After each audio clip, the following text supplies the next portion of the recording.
We have to have strong borders. We have to keep the drugs out of our country. Right now, we're getting the drugs, they're getting the cash. We need strong borders. We need we cannot give amnesty. Now, I want to build the wall.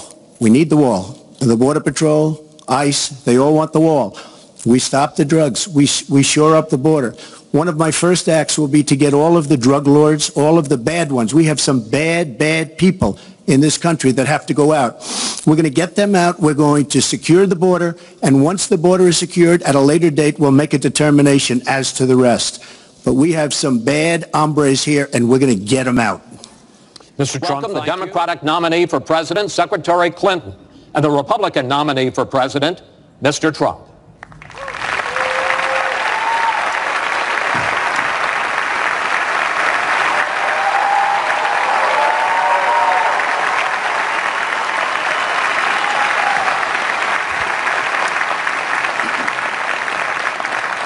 Secretary Clinton, Mr. Trump, welcome. Let's get right to it. The first topic is the Supreme Court. El tercer y último debate entre los candidatos a la presidencia de Estados Unidos, Hillary Clinton y Donald Trump, se llevó a cabo la noche de este miércoles en el campus Las Vegas de la Universidad de Nevada.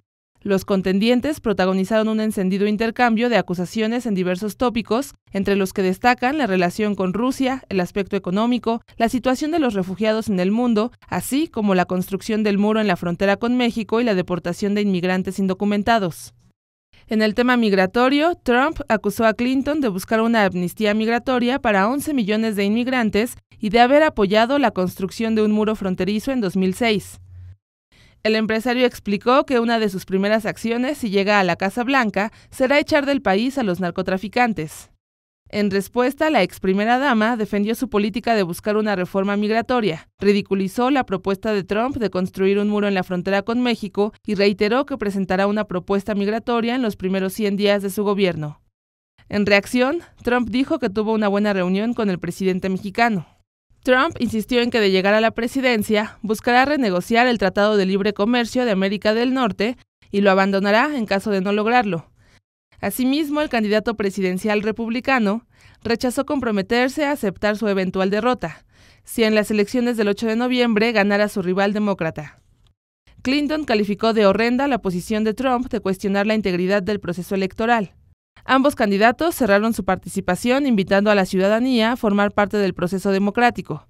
La elección presidencial de Estados Unidos se llevará a cabo el próximo martes 8 de noviembre.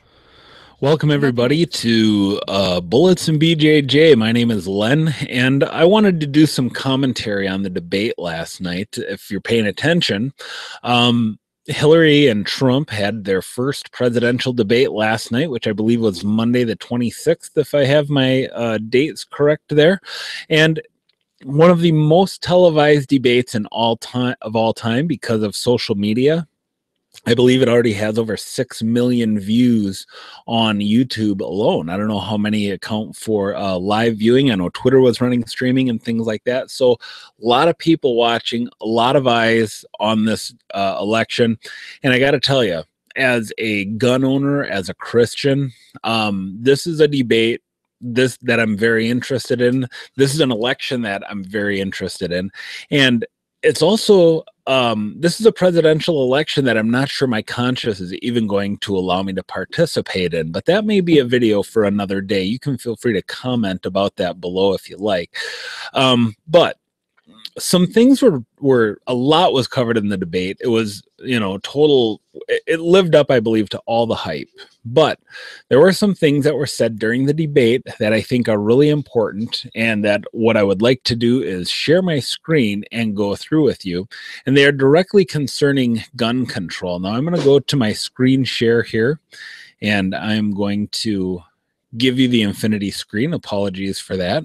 And what I want to do is talk about the Trump debate, okay, or something that was said specifically starting at the 1:15:07 mark by Hillary Clinton. So I'm going to go ahead and press play, and let's listen to this together. Safety measures would assist us right now, and this is something Donald has supported along with the gun lobby right now. We've got too many military-style weapons on the streets. In a lot of places, our police are outgunned. It's interesting. The narrative seems to be changing from assault weapons to military-style weapons. So there seems to be a shift in the terminology that's happening, kind of like how you saw with global warming and climate change. Keep an eye out for that. I think that's a very interesting note, but that's not what I think is the most important thing. And let me give you the full screen here so you can see this whole thing. We need comprehensive background checks, and we need to keep guns out of the hands of those who will do harm. And we finally need to pass a prohibition on anyone who's on the terrorist watch list from being able to buy a gun in our country. If you're too dangerous to fly, you are too dangerous to buy a gun. So anyone on the terrorist watch list should be banned from buying a gun, because if you're too dangerous to fly, you are too dangerous to own a gun. What was Donald Trump's response? No-fly lists. I agree with you. When a person is on a watch list or a no-fly list, and I have the endorsement of the NRA, which I'm very proud of. And that tells you what the value is of an NRA endorsement, right? What is the value of an NRA endorsement if the NRA is going to endorse this man with this ideal on guns?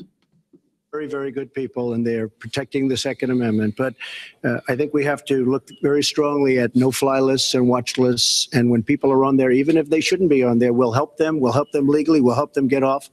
But I tend to agree with that. Okay, so I tend to agree with that. That's a problem.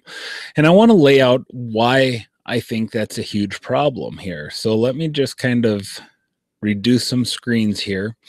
And I want to share something with you. This is the no-fly checklist, frequently asked questions from noflychecklist.org. This is a government-sponsored website, okay? And this tells you, basically, this is the FAQs. Real important here, I have highlighted in blue, and maybe I can even increase the size of this a little bit. It says, let's see, what is the criteria for the no-fly list? Right here. And the answer, the United States government and DHS, that's the Department of Human Services, does not provide a list or criteria of what qualifies or disqualifies a name from appearing on the no-fly list. So you could be on the no-fly list and not even know why. So I want to share with you a couple of things, a couple of interesting articles that I found. And just so you know, I'm not bipartisan. I have one from the Fox News travel website and one from Huffington Post in terms of the things that can get you on a no-fly list. I'm going to spare you all of this stuff, all of the fluff along with it, and we're just going to go through the criteria that they have found in their research. This is journalistic research that gave reasons why you may end up on a terrorist watch list. One is being suspected of direct terrorist activity. That's kind of a no-brainer. If you're a suspect in terror activity, you're going to be put on a no-fly list.